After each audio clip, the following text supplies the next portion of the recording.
Naam, tunaendelea katika sehemu iliyobakia ya shairi letu.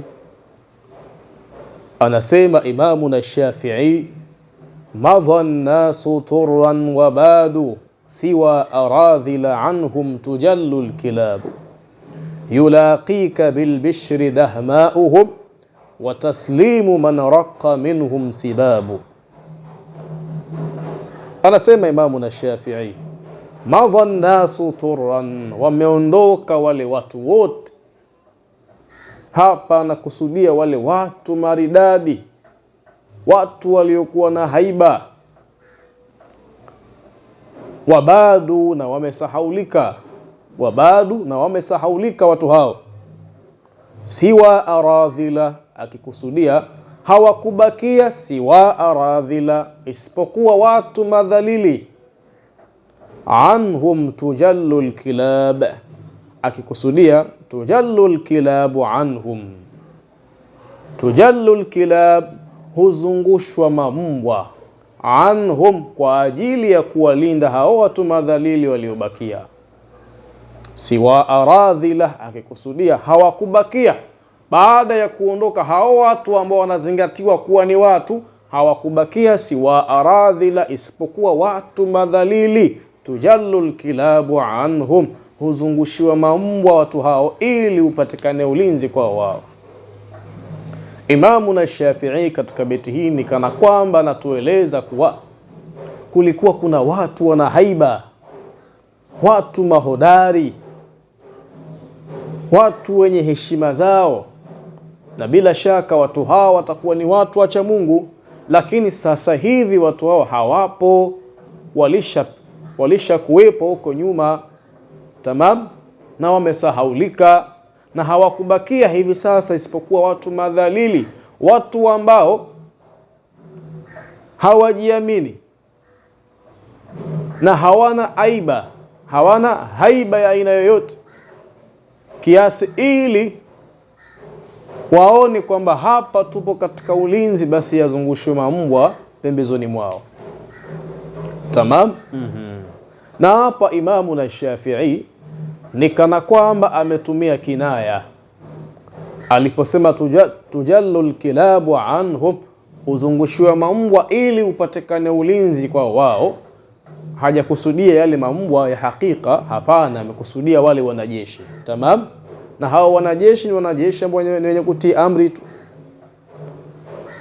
Ndio maana akaifananisha ile hali ya wao kutii amri tu basi na kuangalia haki au hakuna haki, akaifananisha na nini? Na mambwa. Kwa maana hawakubakia hivi sasa baada ya kuondoka hawa watu mahodari, watu wenye haiba. Hawakubakia isipokuwa watu madhalili ambao ili upatikane ulinzi kwa wao, basi utakuta kuna walinzi pembezoni mwake 1000 walinzi, mamia kwa mamia walinzi.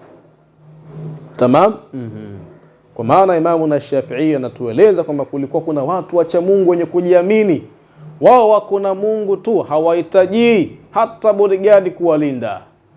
Sasa watu hao ndio walikuwa watu, sio hawa waliobakia sasa hivi. Na Imamuna Shafi'i hapa anaelezea wale wafalme na wale masultani ambao walio katika zama zake, sababu hao wanawazuona wameishi katika zama za viongozi na wale wafalme wenye akili ngumu kidogo.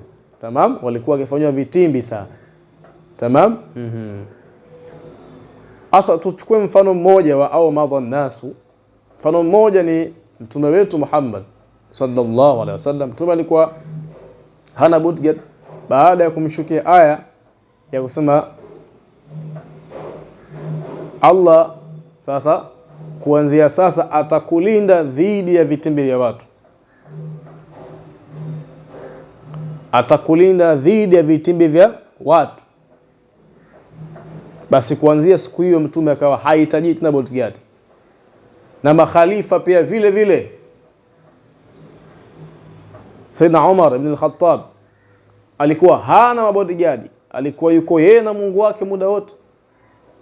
Mtume alipomshukia ile aya wallahu ya'asimuka minan nas, kuanzia pale hakuhitajia tena mlinzi. Tamam, hakuhitajia nini tena mlinzi. Na kabla ya hapo alikuwa maswahaba wake wakimlinda, lakini sio wengi, mmoja wawili, na hawakuwa na sifa za kutekeleza kila analoambiwa hata katika kumwasi Allah. Hapana. Na tabani mtume hakuwa katika hali hiyo, tamam, hali ya kuamrisha nini, kutekeleza maasi, tamam. Lakini sasa baada ya kuondoka hawa, hizi zama walizokuwa wameishi kina Imamu na Shafi'i, kina Imamu Ahmad ibn Hanbal, wale wafalme walikuwa na wanajeshi ambao wakiwatumikisha na kuwapa amri, na hata kama amri hiyo itakuwa ni amri kandamizi walikuwa wakiitekeleza. Ndiyo maana aliyekusudia Imamu na Shafi'i katika beti hili, madhannas wa turran wa badu siwa aradhila anhum tujallu alkilab.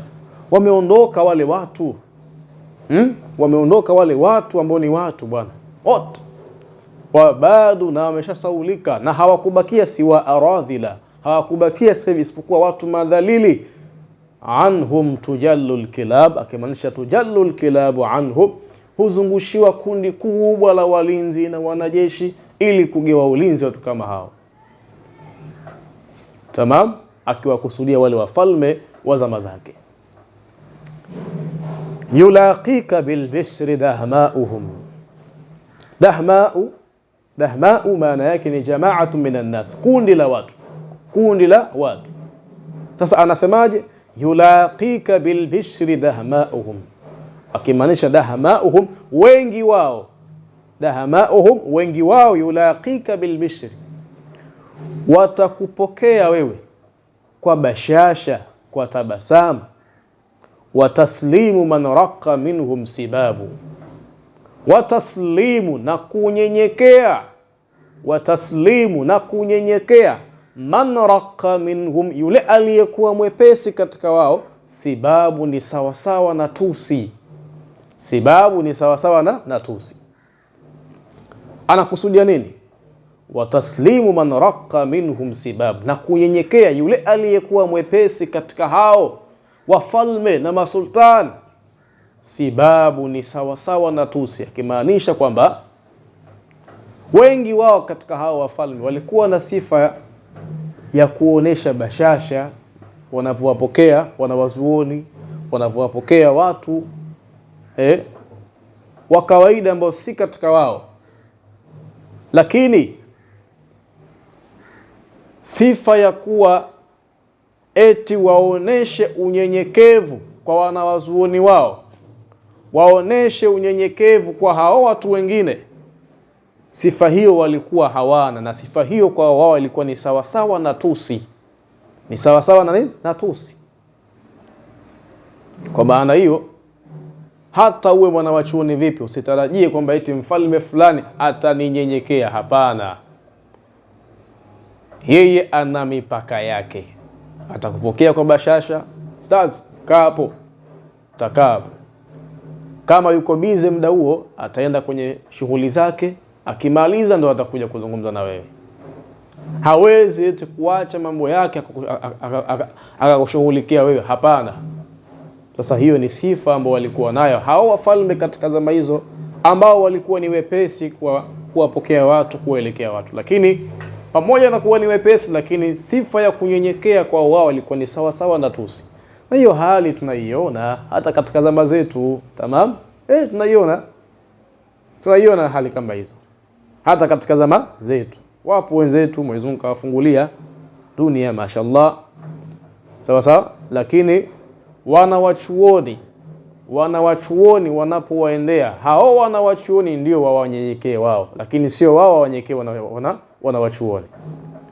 Haipo hivyo, ipo hivyo Kwa hiyo hapa katika hii beti Imamu na Shafi'i ni kana kwamba anatuonesha na kutueleza sifa za baadhi ya viongozi ambao walikuwepo katika zama zake. Sasa anasemaje? Anakuhusia vipi baada ya kuwa ameshakueleza? Anasema fa ahsin, basi wewe tenda wema.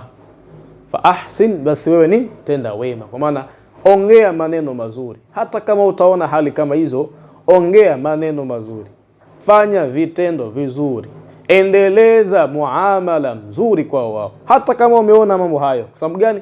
Wenzako wapo katika hali ya kuviangalia vyo vyao. Yeye ni mfalme, ya kunyenyekea, wewe nani? Sasa wewe usiwe na mdomo mrefu. Fa ahsin, tenda wema, kuwa na maneno mazuri, fanya vitendo vizuri, kuwa na muamala naye mzuri. Wamal hurru mustahsinun, akimaanisha wamal hurru illa mustahsinun, na hakuwa muungwana illa mustahsinun, isipokuwa ni mwenye kusifika na kufanya wema, au ni mwenye kusifika na kutenda wema. Tamam. Kwa kasemaje? Fa ahsin, wewe tenda wema, ongea maneno mazuri, yale mapungufu yao, dosari zao ziweke pembeni, wewe ongea maneno mazuri unapokuwa mbele zao, fanya matendo mazuri unapokuwa mbele zao. Tamam. Endeleza muamala mzuri unapokuwa mbele zao. Wamal hurru mustahsinun, akimaanisha wamal hurru illa mustahsinun, na hakuwa muungwana isipokuwa ni yule mwenye kusifika na kutenda wema, huyo ndiyo muungwana. Tamam. Siyanun lahum anhum wajtinabu. Siyanun ni khabaru mubtada'i. Sasa ni khabari ya mubtada aliyeondoshwa, na huyo mubtada aliyeondoshwa tunamkadiria vipi? Wadhalika, tunamkadiria wadhalika siyanun lahum wajtinabu anhum. Tamam, hakadha. Kwa wadhalika, na hilo la kutenda wema, hali ya kuwa wao wapo katika hali kama hizo. Siyanun lahum, ni jambo la kujikinga na wao, kwa maana kujikinga na zile shari zao. Wajtinabu anhum, na kujiweka mbali na vitimbi vyao. Kwa hiyo tenda wema. Kwa sababu gani? Huko kutenda wema, hilo jambo la kutenda wema kwako wewe, siyanun lahum, ni jambo la wewe kujikinga na shari zao. Tamam. Anhum wajtinabu, hiyo anhum imetangulizwa, lakini ibidi ije mwisho, ikiwa na maana gani? Wajtinabu anhum. Tamam, lakini imetangulizwa mafumu jamani hapo. Kwa wadhalika, na hilo jambo la kutenda wema wewe kwa wao, siyanun lahum, ni jambo la wewe kujikinga na shari zao, lakini wajtinabu anhum, na kujiweka mbali na vitimbi vyao. Tamam. Imamuna Shafi'i akahama, akatoka kwenye uslubu wa khitab, akaenda kwenye uslubu wa ghaib, tunaita nini? Al-iltifat. Akafanya al-iltifat. Alikuwa anaongea na wewe, lakini sasa akageuka akafanya kana kwamba anaongea na mtu aliyekuwa mbali. Katika balagha inaitwa al-iltifat. Akasemaje? Fa in yughnihi Allahu anhu yafrur wa illa fadhaka albala'u al'ujab. Tamam. Fa in yughnihi Allahu, ikiwa wewe sasa, hiyo ndo maana yake. Maana yake ni wewe, lakini ametumia uslubu wa al-iltifat. Ametoka kuwa ni kana kwamba anaongea na wewe, akawa nini? Akawa sasa ni kana kwamba anaongea na mtu aliyekuwa mbali. Tamam. Kwa hiyo fa in yughnihi Allahu, akimaanisha ikiwa Allah atamtosheleza na wao, kwa maana Allah ikiwa atampa uwezo wa kuweza kujitegemea na akakaa mbali na wao, yafrul anhum, yafrul, kwa maana yafrul anhum. Tamam, hakadha. Aya nasemaje Imam Shafi'i? Fa in yughnihi Allahu anhum yafrul, akikusudia fa in yughnihi Allahu, huyo muungwana, huyo nani? Muungwana ambaye Allah atamtosheleza, kwa maana Allah atampa uwezo wa kuweza kujitegemea na kujiendesha kimaisha pasi na kuwategemea hao viongozi na watu wenye uwezo. Anhum yafrul, akimaanisha yafrul, yafirru anhum, imefunguliwa ili kwa ni farwa yafirru, lakini kwa yafril, yafrul. Tamam, hakadha. Kwa fa an yughnihi Allahu, ikiwa Allah atampa uwezo wa kujitegemea, wa kuweza kujiendesha kimaisha pasi na kuwategemea hao. Anhum yafrul, akusudia yafrul anhum au yafirru anhum, basi ajiweke mbali na wao, kwa maana aende mbali na wao, akaishi sehemu ya mbali na wao. Wa illa, na ikiwa Allah hakumfungulia na kumpa uwezo wa kimaisha, fadhaka albala'u alujab, basi huo ni mtihani ambao ndani yake kuna yenye kustaajabisha. Fadhaka albala'u alujab, basi huo ni mtihani ambao ndani yake kuna yenye kustaajabisha. Tamam? Utashangaa tu mala umetiwa ndani, imekuwaje umeongea kalima fulani shekhe? Sawa, lakini mimi nilikuwa naongea na wahusia watu kuacha hili ambalo si zuri, wafanya lile. Sawa, lakini wataona mimi pia nipo. Umetoa mawaidha ya kuwahusia watu kuacha jambo fulani, lakini sasa kwa kuwa mfalme yupo katika sehemu hiyo, ikawa ni kana kwamba umemwambia yeye. Ndio maana akasemaje? Fadhaka albala'u alujab, basi huo ni mtihani ambao ndani yake kuna yenye kustaajabisha. Kwa hiyo hapa Imamu Shafi'i anaeleza kwamba watu hao wako hivyo. Cha kufanya wewe, tenda wema. Tenda wema, kwani hakuwa muungwana isipokuwa ni yule mwenye kusifika na kufanya wema. Na huo wema ambao utaufanya ni kitendo chenye kukukinga na shari zao na chenye kukuweka mbali na vitimbi vyao. Na itakapotokea kwamba Allah amekuwezesha ukawa na uwezo, basi jiweke mbali na hao, kakae sehemu nyingine ya mbali, safiri, hama hata mji. Tamam? Wa illa, kama haijakuwa hivyo, kwa maana ikiwa hajakupatia uwezo wa kujitosheleza na wao, basi huo ni mtihani ambao ndani yake kuna mambo mengi yenye kustaajabisha. Ndio hayo, utatoa da'wa ya kuwakataza watu na maasi ya aina fulani, lakini itaonekana ni kana kwamba unamsema mfalme. Tamam? Lakini pia pengine utakuwa unafundisha darasani pale, wametumwa wapelelezi wa mfalme, nao wamekuja kama wanafunzi, wanachunguza kila neno utakalolisema. Ukizungumza kitu kinaenda kinyume na maagizo ya mfalme pia ndani, sasa itakuwa ni mtihani, itakuwa kwenye da'wa yako na unachagua ya kuzungumza. Tamam? Wakasema wa illa fadhaka albala'u alujab. Kama haikuwa hivyo, kwa maana kama haikuwa Allah hatokujalia uwezo kujitosheleza kiasi ukakaa mbali na hao wafalme na viongozi, basi huo ni mtihani ambao ndani yake kuna mengi ya kustaajabisha. Idha hara amruka fi ma'nayayn wa lam tadri fima al-khata was-sawab fada' ma hawaita fa innal hawa yaqudu an-nufusa ila ma yu'ab.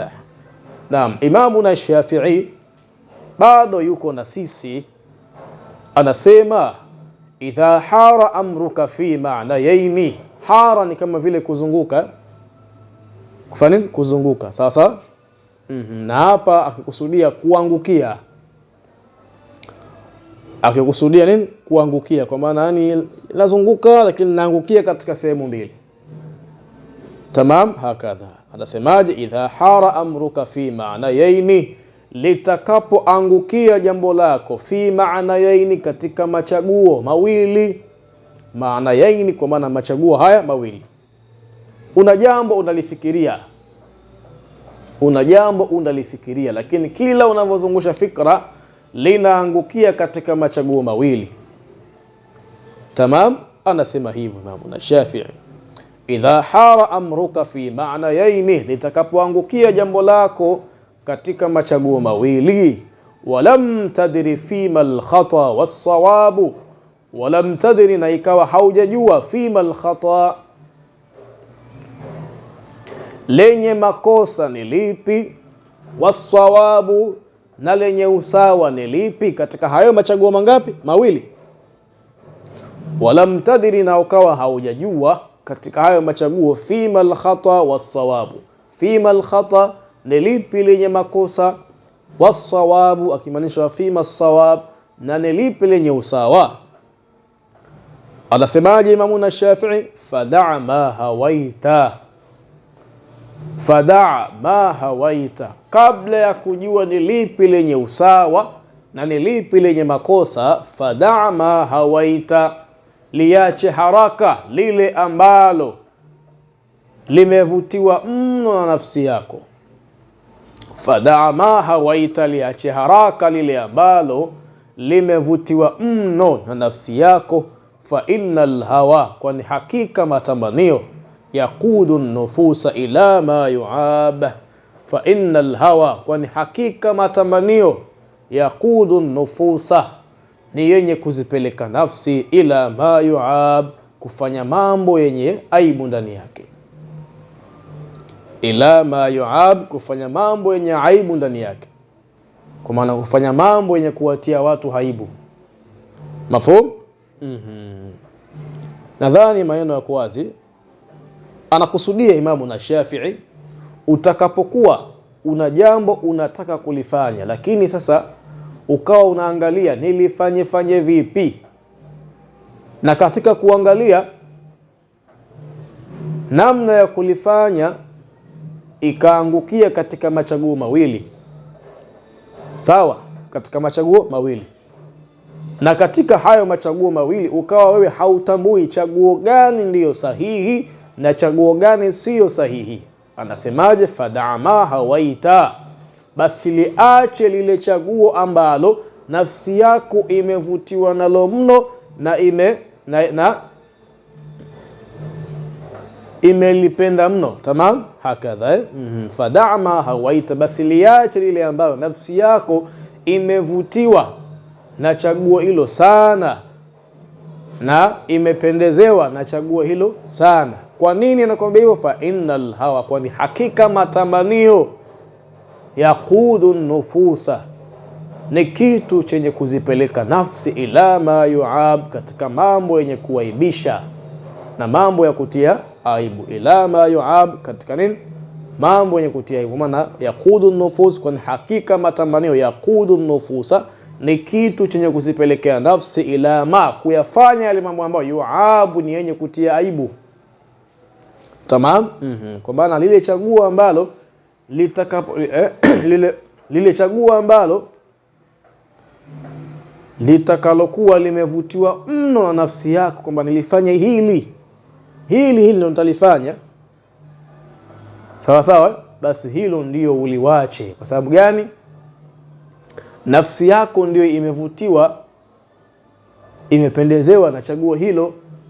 Sasa yale mapenzi yaliyopo katika nafsi, mapenzi yaliyovutiwa na chaguo lako ambalo wewe umelichagua, mapenzi hayo yana tabia ya kuwapelekea watu kufanya mambo yenye kuwatia aibu. Ndio akasemaje? fadaa ma hawaita, basi liache lile ambalo nafsi yako imevutiwa sana na jambo hilo, nafsi yako imependezewa sana na jambo hilo. Kwa nini? Fa innal hawa yaqudu nufusa ila ma yuab, kwani hakika matamanio, yaqudu nufusa, ni kitu chenye kuzipelekea nafsi, ila ma yuab, kufanya mambo yenye kutia aibu. Na nafsi hapo wamekusudia nini? Watu, wamekusudiwa watu. Sababu nafsi ndio ile yenye kutamani. Tamam. Mwenye kuaibika sio nafsi. Sasa mwenye kuaibika ni mtu mwenye ile nafsi ambaye imevutiwa sana kitu fulani, na yeye akaitii nafsi yake kwenye kufanya kitu gani? Kitu kama hicho. Kwa maana hiyo hapa anakuambia kwamba ikhalif nafsi yako katika kile ambacho nafsi yako imekuvutia mno kukifanya. Kwa nini? Kwa sababu ikiwa utaitii nafsi yako katika kufanya hilo ambalo imevutiwa nalo mno, mwisho wa siku utakuja kuaibika. Kwa sababu gani? Kwa sababu hiyo hali ndiyo hali ya nafsi. Tamam. Kwa hiyo fa innal hawa, kwani hakika matamanio ya nafsi. Hii hawa hapa ameikusudia nafsi, kisha hii an-nufus amewakusudia watu ambao wanazitii hizo nafsi zao. Tamam, hakadha yani. Kwa fadaa ma hawaita, basi liache lile ambalo nafsi yako imevutiwa mno kulifanya. Fa innal hawa, kwani hakika matamanio ya nafsi, yaqudu nufusa, ni yenye kuwapelekea watu, ila ma yuab, kufanya mambo yenye kuwatia aibu. Tamam. Lakini hakuishia hapo. Imamu na Shafi'i akaendelea kusema, wa mayyiz kalamaka qabla al-kalami fa inna likulli kalamin jawabu. Wa mayyiz kalamaka, na yachuje maneno yako. na yachuje maneno yako qabla al-kalami, kabla ya kuyazungumza, qabla al-kalami, kabla ya kuyazungumza. Fa inna likulli kalamin jawabu, kwani kila maneno yana jibu lake, kila maneno yana jibu lake. Naam, anasema Imamu Shafi'i, yachuje maneno yako kabla ya kuyazungumza. Umepanga kuzungumza mathalan maneno 10, maneno 10 au nukta 10. Sasa katika hizo nukta, kule unapoenda kuzizungumza hazitokuwa ni zenye kukuletea mtihani kati yako na kati ya wale wanakusikiliza. Ikiwa katika nukta hizo kuna maneno umeyakusudia ukamuudhi mtu fulani, ukamuharibie heshima mtu fulani, ukamwaibishe mtu fulani, ukamdhalilishe mtu fulani, basi jitahidi uyachuje maneno hayo, uende ukazungumze kule kwa salama, pasi na kumtukana yoyote, pasi na kumvunjia heshima yoyote, pasi na kumdhalilisha nini yoyote. Kwa nini nakwambia hivyo? Fa inna likulli kalamin jawabu, kwani kila maneno yana jawabu, yanajibu. Wewe utakapomdhalilisha mtu, utakapomtia mtu aibu, pale pengine hatochukua hatua yoyote, lakini baada ya hapo atakuja kukujibu kwa namna anavyojua yeye, na hiyo namna anayojua yeye wewe hauijui. Wewe nini? Hauijui. Kwa hiyo cha kufanya cha salama ni nini? Wamayiz kalamaka, na yachuje maneno yako. Umepanga nukta 10 za kuzungumza, ziangalie, nukta 2 hizi nimemlenga mtu fulani, zitampendeza kweli? Na je, nikizitoa pale, baada ya hapo kitatokea nini? Sasa kujitoa kwenye shaka, yachuje hayo maneno, zitoe hizo nukta zako 2 ambazo haziko sawa, yaache yale maneno salama yaliyobakia ndio ukayazungumze. Tamam. Kwa nini? Fa inna likulli kalamin jawab, kwani kila maneno yana jawabu. Utajibiwa shekhe, utajibiwa, kama sio kesho, kesho kutwa, hakadha. Akasemaje Imamu Shafi'i? Farubba kalamin yamussu alhasha wa fihi min almazhi ma yustatab. Massa yamussu ni kufyonza, nini? Ni kufyonza. Hata ule mrija unaitwaje? Maswas. Maswas, ule mrija wa kunywa juisi soda unaitwa maswas. Tamam. Alhasha, alhasha ni hizi tumbo nyangwa. Tumbo nyangwa na kusudia hivi vitu ambavyo viko tumboni hapa, maini, sijui kongosho, tumbo lenyewe, utumbo mpana, utumbo mkubwa. Tamam. Tamam. Sasa hapa Imamu Shafi'i ameleta tashbihi ambayo ni isti'aratun makniya. Ameyafananisha maneno na mrija wenye kufyonza tumbo nyangwa. Ameyafananisha maneno na mrija wenye kufyonza tumbo nyangwa, kwa maana mrija wenye kufyonza ini, wenye kufyonza kongosho, utumbo mkubwa na utumbo mdogo na tumbo lenyewe, akiwa anakusudia nini? Kicheko. Kwa sababu gani? Mtu akicheka hii sehemu hiyo huwa inatikisika hii. Tamam. Mtu akicheka hii sehemu ya tumbo, hii tumbo, hii sehemu yote hii huwa inacheka, inacheza cheza, si ndio? Pengine ikawa inajikunja kunja. Tamam. Kwa wale watu wenye kicheko kikubwa, tamam. Na taban mtu hawezi kucheka kwa kicheko kikubwa, kama yani mtu hawezi kucheka kwa kicheko kikubwa basi ndio kutikisika hii sehemu ya tumbo hii. Tamam. Hii sehemu ya tumbo nyangwa, kwa maana hii sehemu ambayo iko chini ya chini ya kifua mpaka kwenye kitovu, ni lazima nini? Itikisike hiyo sehemu na ijikunje kunje ndani kwa ndani. Tamam. Sasa ameifananisha ile hali ya kicheko na nini? Na maneno. Na maneno hayo ameyafananisha ni kitu chenye kufyonza, kwa maana kitu chenye kuzifinya zile tumbo nyangwa, akikusudia kicheko. Akinini kusudia nini? Kicheko. Hii ni isti'ara makniya. Tamam. Kwa sababu farubba kalamin yamussu alhasha, kwani huenda maneno, farubba kalamin, kwani huenda maneno yamussul hasha, yakawa ni yenye nini? Ni yenye kuchekesha. Huenda maneno yakawa ni yenye kuchekesha, yakawachekesha watu.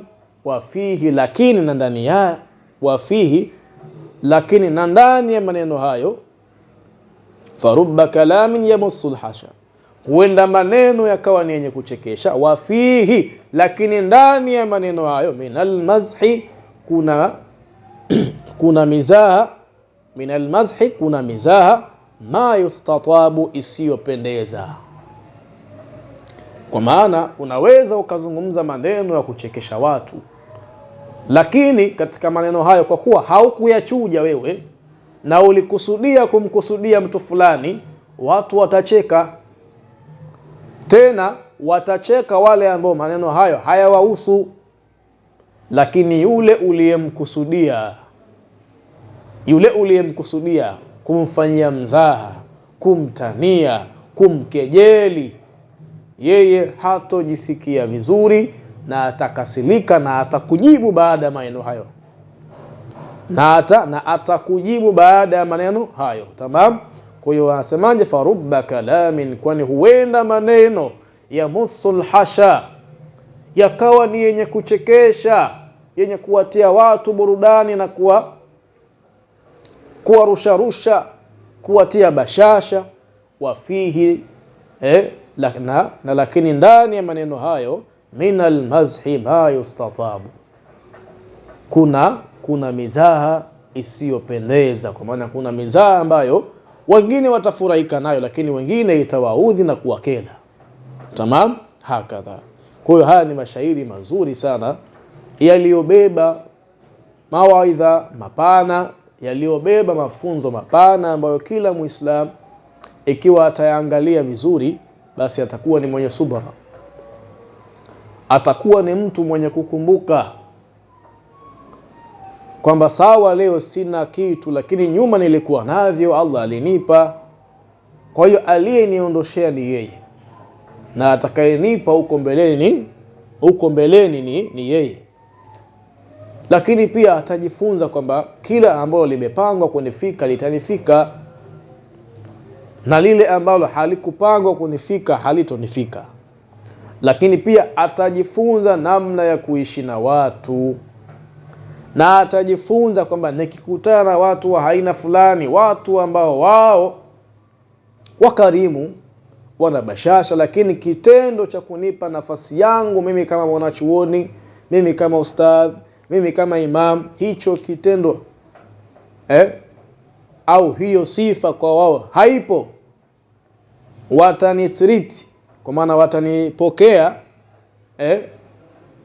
wataniweka katika nafasi ambao wao wenyewe wataamua kuniweka, basi atajua namna gani ya kuishi na watu kama hao na kuamiliana na watu kama hao. Na ni ipi? Ni kuwaacha wafanye watakavyo, wala usitake kuwaonesha kwamba thamani yangu mimi ni hii. Kwa sababu gani? Wao wenyewe washaamua kukuweka pale walipoamua wao, na sio kwamba hawajui, wanajua, lakini ndo washaamua hivyo. Sasa wewe tenda wema, sawa, tenda wema. Lakini siku ya siku Allah akikupa ya kukupa, jiweke mbali na wao ili ujengee heshima yako. Tamam, hakadha. Nadhani huko chini pia tumetoka kuzungumza muda si mrefu, panafahamika. Kwa hiyo ni mashairi ambayo ndani yake kuna hekima na busara nzuri sana, ambazo mtu akizizingatia, huenda kuna sehemu kweli alikuwa anafeli, lakini baada ya kusikia maneno haya huenda akajirekebisha na akajiweka sawa. Ila huna ntahi. Al-kamalu lillah wal ismatu lil anbiya wan naqsu lana wa hadha. Assalamu alaykum wa rahmatullahi wa barakatuh wal afwa minkum.